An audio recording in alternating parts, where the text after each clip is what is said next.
بسم اللہ الرحمن الرحیم۔ السلام علیکم ورحمۃ اللہ وبرکاتہ۔ احمد اسلامک چینل میں خوش آمدید کہتی ہوں۔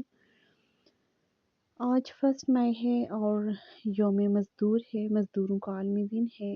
اس بارے میں حدیث دیکھتے ہیں۔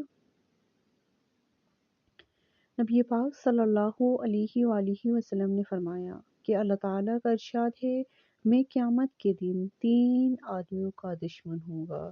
ایک وہ جس نے میرا نام لے کر عہد کیا پھر بے وفائی کی۔ دوسرا وہ جس نے کسی آزاد انسان کو بیچ کر اس کی قیمت کھائی۔ اور تیسرا وہ شخص جس نے کوئی مزدور تنخواہ پہ رکھا، اس سے پوری طرح کام لیا لیکن اس کی تنخواہ ادا نہیں کی۔ نبی پاک صلی اللہ علیہ وآلہ وسلم نے فرمایا کہ مزدور کو اس کی مزدوری پسینہ خشک ہونے سے پہلے ادا کر دو۔